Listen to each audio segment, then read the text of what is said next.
Bom, boa noite. Agora é a aula de ética, né? Vamos falar sobre direitos e prerrogativas, que está aí no Estatuto da Advocacia e Regulamento Geral do Estatuto. Aquele exercício que eu passei ontem para a sala, a atividade é para ser feita, mas leiam primeiro o Estatuto antes de fazer a atividade. E lembrando que é para entregar segunda-feira até às 18 horas, no módulo, no Classroom ou através do e-mail para mim. Então vamos lá. Direitos e prerrogativas. O que é direito? Direito é o que a lei estabelece como norma comportamental. Então é como eu devo me comportar. E a prerrogativa, ela não é uma norma, é uma garantia fundamental para assegurar o direito que eu tenho, que é a norma comportamental, para que as outras pessoas respeitem esse direito. Quais são os direitos? Gente, eu vou lendo e explicando, mas é uma leitura que vocês têm que fazer no Estatuto. Então, eu resumi aqui a quantidade de prerrogativas e direitos para vocês. Então, vou ler rapidinho. Eu tenho o direito de exercer a advocacia em todo o território nacional e tenho total liberdade de fazer como eu queira. Ninguém pode impor o que eu devo fazer.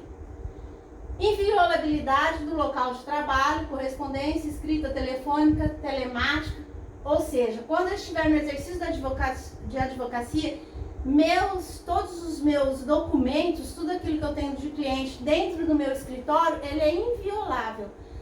Tanto é que se eu tiver uma busca e apreensão, somente vai ocorrer se tiver presente alguém da OAB. Comunicar-se com seus clientes, pessoal e reservadamente, com ou sem procuração. Isso diz respeito a todos os meus clientes, inclusive presos, detidos ou recolhidos em estabelecimentos civis ou militares, mesmo que estejam incomunicáveis. Ou seja, é uma prerrogativa do advogado se comunicar com o cliente, mesmo que eles estejam sob o manto da incomunicabilidade. Prisão em flagrante. Se eu, no exercício da minha profissão, for presa em flagrante, eu necessito, antes dessa prisão, a presença de um representante da OAB. Por que eu preciso desse representante? Porque o representante da OAB vai verificar se o procedimento dessa prisão em flagrante vai ocorrer corretamente. Eu tenho essa prerrogativa. A pena de nulidade, se não estiver... se não tiver aqui a presença da OAB. E quando eu tiver crime comum, ou seja, não estiver exercendo advocacia, eu tenho o direito de comunicar de forma expressa à seccional da OAB que eu estou sendo preso. Para quê? Para que a OAB venha a ajudar o advogado ou o representante da sua classe. Preso em flagrante por motivo de exercício da profissão é um crime inafiançável, então necessariamente eu preciso do representante para ver se está tudo ok, se está sendo corretamente feito o procedimento dessa prisão. Direitos e prerrogativas. Preso somente, o advogado ele vai ser preso somente com sentença transitada em julgado. Ele tem direito a estar numa sala de Estado Maior com instalações e comodidades codignas. O que é uma sala de Estado Maior? Não é uma cela comum. Tendo em vista ao advogado ter toda essa questão de trabalhar com direitos e deveres, o que acontece? Ele tem direito de ter uma sala mais especial, mais específica para ele. E uma coisa, se não existir essa sala de Estado, ele tem o direito de ter a prisão em seu domicílio. Permanecer, o advogado, sentado ou em pé, retirar-se de quaisquer locais indicados, independente de licença. Então, se eu estiver lá na audiência, quiser falar com o juiz sentado, quiser falar em pé, se eu precisar sair ou buscar alguma coisa, eu tenho a possibilidade de fazer isso de forma a usar a minha prerrogativa, desde que seja vinculado ao meu exercício de advocacia. Eu tenho o direito de usar a palavra pela ordem, sempre em qualquer juiz ou tribunal, quando eu precisar de uma intervenção sumária para esclarecer equívocos ou dúvidas surgidas dos fatos, documentos e afirmações que incluem no julgamento, replicar a acusação ou censura que lhe for feita. Ou seja, se eu tiver em audiência, o juiz falar alguma coisa, a outra parte falar alguma coisa, e isso fere algum direito meu, ou isso fere alguma informação ou está falando algum equívoco, eu posso, pela ordem, e solicitar a palavra. Reclamar verbalmente ou por escrito, perante qualquer juiz do tribunal ou autoridade, contra a inobservância de preceito de lei, regulamento ou regimento. Ou seja, se em algum momento, dentro do exercício da advocacia, tiver um procedimento errôneo ou equivocado da parte do tribunal, da vara e etc., eu tenho a possibilidade de fazer essa reclamação, seja verbal ou seja por escrito. Dirigir-se diretamente aos magistrados nas salas e gabinetes de trabalho, independente do horário previamente marcado, observando a ordem de chegada. Ou seja, eu tenho total liberdade de conversar com o juiz no momento necessário. Não necessariamente preciso marcar algum horário. Ingressar livremente. Eu tenho direito de ingressar em qualquer lugar, salas e sessões dos tribunais, independente de ter começado ou não. O importante é que mantenha-se silêncio para que não atrapalhe. Salas e dependências de audiências, secretarias, delegacias, cartórios. Qualquer edifício ou recinto de repartição judicial ou de serviço público, eu posso colher provas e informações, desde que eu tenha procuração ou, sem a procuração, que não tenha sigilo, o procedimento.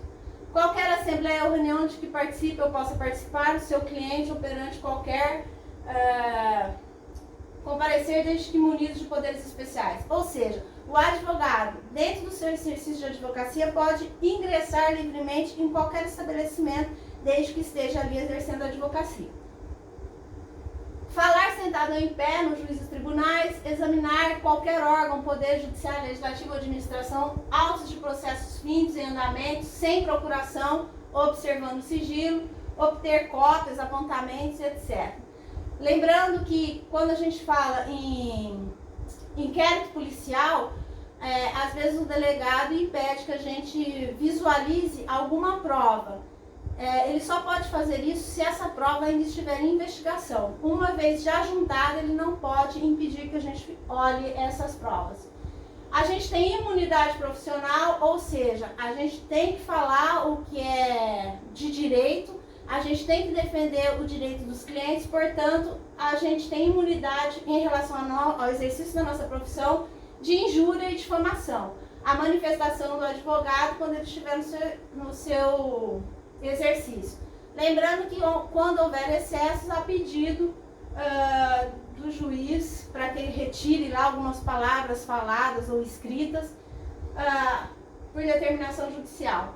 Lembrando também que se for muito excesso e não tiver um comportamento de urbanidade em relação ao cliente, às pessoas do fórum, aos outros colegas, também existe a possibilidade de ter uma sanção disciplinar pela própria OAB. Examinar instituições de investigação com ou sem procuração, o que eu falei aqui em relação ao inquérito policial. Examinar instituições que conduzem investigação, como eu já tinha falado, fornecimento incompleto de autos e com ausência de peças já incluídas no caderno investigativo, que é aquilo que, se não tiver incluído, não tem possibilidade de investigar, de olhar. Constitui crime, violar direito à prerrogativa do advogado, inviolabilidade do local de trabalho, comunicação com seus clientes, acompanhamento de representantes da OAB, preso somente após o trânsito. Se isso daqui não for observado, existe a pena de detenção de 3 meses a 1 ano. Ou seja, as prerrogativas dadas ao advogado, desde que esteja no exercício da advocacia, devem ser observadas sob pena de responder criminalmente. Quais outros direitos? Vista ou retirar em prazo legal de processos judiciais de qualquer natureza, seja em cartório, seja em processo. Retirar autos de processos findos com ou sem procuração pelo prazo de 10 dias. Não se aplica a retirada quando há segredo de justiça ou sigilo, documentos originais de difícil restauração, por isso tem que ser apenas observado dentro do cartório. Se houver alguma circunstância que seja que tenha justificação do juiz determinar que aqueles processos não sejam retirados, e quando houver o advogado retirar esse processo não devolvido no prazo adequado, e por isso ele foi intimado a devolver, ele só devolveu posteriormente. Nesse caso aqui é o juiz que vai determinar que ele não pode mais retirar os processos. Hoje isso daqui não existe mais, uma vez que o processo é todo eletrônico. Desagravo público. Toda vez que os meus direitos ou as minhas prerrogativas não são observados por qualquer autoridade, eu tenho o direito de fazer um desagravo público, que uma vez que eu for ofendido no exercício da advocacia, eu tenho possibilidade dessa autoridade de responder a essa autoridade de forma pública. Recusar a depor, quando eu tenho um sigilo profissional, eu tenho o direito de recusar a depor como testemunha em processos que eu atuo, tendo em vista o sigilo profissional, fato relacionado com o cliente, mesmo autorizado ou solicitado pelo constituinte. Ou seja, pelo sigilo profissional, sou eu, advogada, que devo saber se eu devo ou não falar e o que eu devo falar e o que eu não devo falar. Então, eu tenho essa possibilidade de recusar. Eu tenho também direito de retirar do recinto quando eu aguardo o pregão para entrar em uma audiência, em alguma coisa, e o juiz atrasa 30 minutos. Então, vou explicar isso daqui. Eu estou em audiência, a audiência demorou 40 minutos e ainda não fui chamado. E o juiz está fazendo uma outra audiência ou está em reunião dentro do fórum, dentro da vala ou dentro do Poder Judiciário ali. Eu não tenho esse direito. Eu só tenho esse direito se, da data que for marcada a audiência ou qualquer ato, tiver 30 minutos atrasados, mais de 30 minutos, e o juiz não estiver presente nem tiver chegado ainda. Então aí sim eu posso me ausentar, só que por precaução eu devo informar ao cartório que o juiz ainda não chegou, que a audiência está atrasada há 40 minutos e portanto eu vou estar retirando. Comunicação protocolizada em juízo. Eu tenho o direito de assistir, ou seja, estar junto com os meus clientes investigados durante a apuração das infrações, sob pena de nulidade, ou seja, se me for impedido de estar com o meu cliente, pode ser nulo todo o procedimento feito por aquela autoridade. Interrogatório, depoimento pessoal, subsidiariamente a todos os elementos investigatórios e probatórios dele decorrentes, derivados, direto ou indiretamente, apresentar razões e quesitos no curso da respectiva apuração. Então, meu cliente tem direito a advogado, se não for dado esse direito ao meu cliente ou me for impedido de estar com ele, também isso vai ser invalidado todo o procedimento. Salas especiais. É um direito do advogado ter salas especiais dentro do fórum, juizados, tribunais, próprio para o advogado, o direito ao desagravo público. Se houver indícios de autoria e materialidade prática de crime por parte de advogado, existe a possibilidade da quebra da inviolabilidade do seu escritório, porém, o material recolhido, apreendido, tem que ser do advogado, prevalecendo o sigilo profissional dos demais clientes. Qual é a exceção? Clientes que estejam sendo formalmente investigados como seus partícipes ou coautores pela prática do mesmo crime pelo advogado que deu causa. Então, nesse caso, o sigilo ou os documentos desse cliente também poderão ser apreendidos. Atualmente foram acrescidos alguns artigos referentes às mulheres, às advogadas. Sempre que elas estiverem gestantes, derem à luz ou estiverem amamentando. E quais foram esses direitos? Em relação às gestantes, entrar em tribunais sem ser submetida a detectores de metais ou aparelhos de raio-x. As lactantes, adotantes ou quem der à luz. Acesso à creche, ao local adequado de atendimento às necessidades do bebê, como ter lá o local para trocar e etc. Gestantes, lactantes, adotantes ou que der à luz. Preferência na ordem das sustentações orais e das audiências a serem realizadas a cada dia. O que significa isso? Eu tenho uma audiência às 16 horas, se eu tiver gestante ou amamentando, ou ou adotei, ou acabei de ter filho, eu tenho a possibilidade de solicitar ao juiz que a minha audiência das 16 horas seja feita no primeiro horário. Isso a cada dia. E o juiz vai atender. Adotante ou quem der à luz, suspensão de prazos processuais quando for a única patrona da causa. Então eu tenho que informar a juiz e comprovar como que eu estou, meu estado gravídico, né, ou de amamentação, e eu tenho que solicitar para o juiz e ir informando ao meu cliente. Então, ó, gestante lactante, eu tenho que comprovar meu estado gravídico de amamentação, adotante ou quem der à luz. Pela CLT, eu tenho direito de suspensão de 6 semanas antes do parto e 6 semanas posterior ao parto. E no CPC, 30 dias a partir do parto ou adoção, e obrigatoriamente eu tenho que estar notificando ao cliente e solicitando ao juiz necessariamente. Bom, desagravo. O que acontece com o desagravo? Se a minha prerrogativa ou meu direito for impedido por uma autoridade, eu tenho direito para fazer o desagravo. O que é esse desagravo? É um instrumento de defesa por ofender as minhas prerrogativas.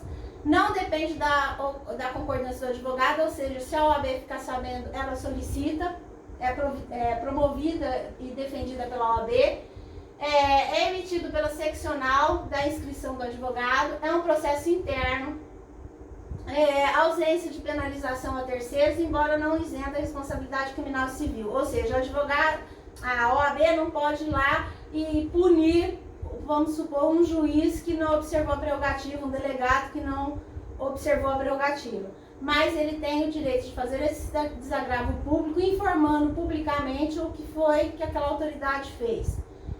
E isso não impede que o advogado, se sentir injuriado, difamado, qualquer coisa, possa entrar com uma indenização civil ou com uma ação criminal.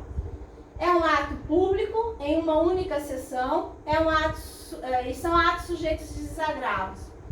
Praticado contra o advogado, seja agressão moral, ofensa física, acusação injusta, não ser negado de fazer audiência, ser negado de assistir seu cliente, ser negado a ele não acompanhar ou não comunicar o seu cliente que está incomunicável, ou seja, qualquer prerrogativa.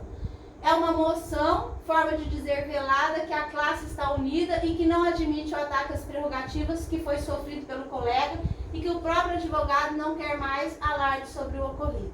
Ou seja, que o juiz se coloque no lugar, o delegado se coloque no lugar, a autoridade se coloque no lugar e preste atenção aos prerrogativos e direitos dos advogados, né, respeitando o exercício da advocacia. É feito o pedido de desagravo, ele é autuado no processinho, vai para o conselho para verificar se vai fazer, se cabe desagravo ou não, concede imediatamente o agravo, há de referente se for alguma coisa muito grave, ou remete ao órgão competente para verificar. O relator pode propor o arquivamento do pedido, pode emitir um parecer submetido ao órgão competente, vai acolher o parecer, faz a sessão pública, ela é feita aberta com a leitura da nota do presidente, que essa nota do presidente será publicada e encaminhada à autoridade ofensora e ela é registrada nos assentamentos do inscrito. Qual é a finalidade do desagravo? Desagravar o advogado pelo constrangimento que sofreu, manifestar a solidariedade da classe ao advogado ofendido, repelir qualquer tentativa de autoridade que implique em tratamento incompatível com a dignidade da advocacia, repudiar qualquer tentativa da autoridade de humilhar o advogado perante a comunidade jurídica, alertar que a ordem não se curvará diante dessas ofensas e reafirmar que a prosseguirá intransigente na sua defesa. Quais são os deveres? Já estamos terminando. Quais são os deveres do advogado? Ter dignidade pessoal e profissional, então aqui vem aquilo que eu sempre falei para vocês. O cartão de visita do advogado é a própria pessoa, então cuidado com as bebedeiras, cuidado com as farras, cuidado com as redes sociais, porque a gente precisa preservar a dignidade pessoal e profissional. Atuar com destemor, independência, honestidade, decoro, veracidade, lealdade, dignidade e boa-fé. Aperfeiçoar-se sempre estar estudando, sempre estar atualizado na lei, na legislação, na jurisprudência. Visar as soluções de cidadania, não só os direitos do cidadão, mas o direito do seu cliente, mas o direito dele como cidadão. zelar pelos valores da OAB, cumprir os encargos de forma correta, recusar a consultoria de causa em que já manifestou anteriormente. Então, se eu manifestei, dei algum parecer ou já fui advogado, não devo atuar. Não se utilizar de qualquer procedimento de mercantilização para captar clientela. Ater-se à defesa dos necessitados, quando em função de defensor público ou fizer ad hoc, ou seja, nunca cobrar, nunca solicitar vantagem financeira em relação a eles. Ater-se à defesa dos necessitados, estimular a mediação e a conciliação, lembrando que isso é um nicho novo, em que eu recebo os mesmos honorários, mas eu tento fazer com que as partes, por elas mesmas, entram em acordo. Zelar pela sua liberdade e independência, né? O advogado empregado nunca deixar o empregador dizer o que você deve fazer. Abster-se de utilizar influência indevida, não é porque eu conheço o juiz que eu vou utilizar dessa amizade para ganhar causa ou fazer alguma falcatrua. Vincular seu nome a empreendimentos escusos, que é aqui, ó, dignidade pessoal, e ingressar ou atuar em pleitos quando suspeito. Também dignidade pessoal. Em relação aos clientes, atuação insubordinada às exigências do cliente, eu tenho total liberdade de exercer a advocacia, sou eu que sou técnico. Eu só devo aceitar a causa enquanto tiver manutenção da confiança recíproca. Se o cliente manifestou que não confia em mim ou eu perdi a confiança no cliente, o que eu devo fazer? Subestabelecer ou renunciar. Informações adequadas sobre a demanda, nunca prometa 100% de ganho, porque a gente nunca sabe o que vai sair da cabeça do juiz. Então, sempre a informação, se ganhar isso, se perder aquilo, qual é o percentual de ganho ou perda? 50%. Deve-se falar a estratégia que vai ser adotada, qual a probabilidade de êxito dos riscos, qual a vantagem de usar a conciliação e a mediação, quais são os custos e quais as consequências se essa ação o juiz não der ganho. Abster-se de omitir informação quanto à sua atuação conjunta com o advogado contrário, a atuação em ações contrárias à pretensão do cliente, em relações de amizade ou inimizade com a parte contrária. Sempre que eu pegar alguma ação e que o outro advogado tiver amizade ou inimizade comigo, ou eu tiver trabalho em outros processos com aquele advogado, tudo isso eu devo deixar ciente do meu cliente. Sem responsabilidade, o advogado ele não tem responsabilidade pela inércia do cliente em relação à entrega, pagamento de custos e etc. Sigilo profissional em demandas contra ex-cliente ou ex-empregador, impedimento de atuação no mesmo processo como patrono do empregador por 2 anos. Eu tenho o direito de assumir a defesa criminal sem considerar a minha opinião sobre o cliente, né? Se eu acho certo ou errado. Eu sei que como advogado eu simplesmente vou defender os direitos dele. Não abandonar ou deixar ao amparo as causas sob patrocínio, ou seja, se você recebeu uma procuração para atuar no processo, você não deve abandonar esse processo. Quais são os deveres? Relação com os colegas, autoridades, agentes públicos, servidores públicos. Voltando aqui, em relação aos colegas e autoridades, tratamento urbano, ou seja, com respeito e consideração, preservação dos seus direitos e prerrogativas, não tenha medo de fazer valer seus direitos e prerrogativas, linguagem polida, ou seja, nunca use de forma ofensiva, boa técnica jurídica, por isso que tem que estar sempre estudando, atualizando, concurso de advogados para uma causa, respeitar a confiança recíproca, nunca pegar processo que tem outro advogado, sem conversar com o advogado, sem pedir o subestabelecimento, avitamento de honorários por empresas, instituições públicas ou privadas, advogados responsáveis, correção de abusos, a OAB, pleitos eleitorais, cuidado com a ofensa do advogado ou a imagem da instituição e sempre prevalecer pelo seu processo e procedimento ético. É isso que a gente tinha que ver. Prerrogativas, direitos, deveres e a questão do desagravo. Espero que vocês tenham entendido. Faça a leitura para poder fazer a atividade. Só explicando a atividade. Os alunos que tiverem um código par vão responder apenas as perguntas pares. 2, 4, 6, 8, 10. As demais vão responder, mas não precisam entregar.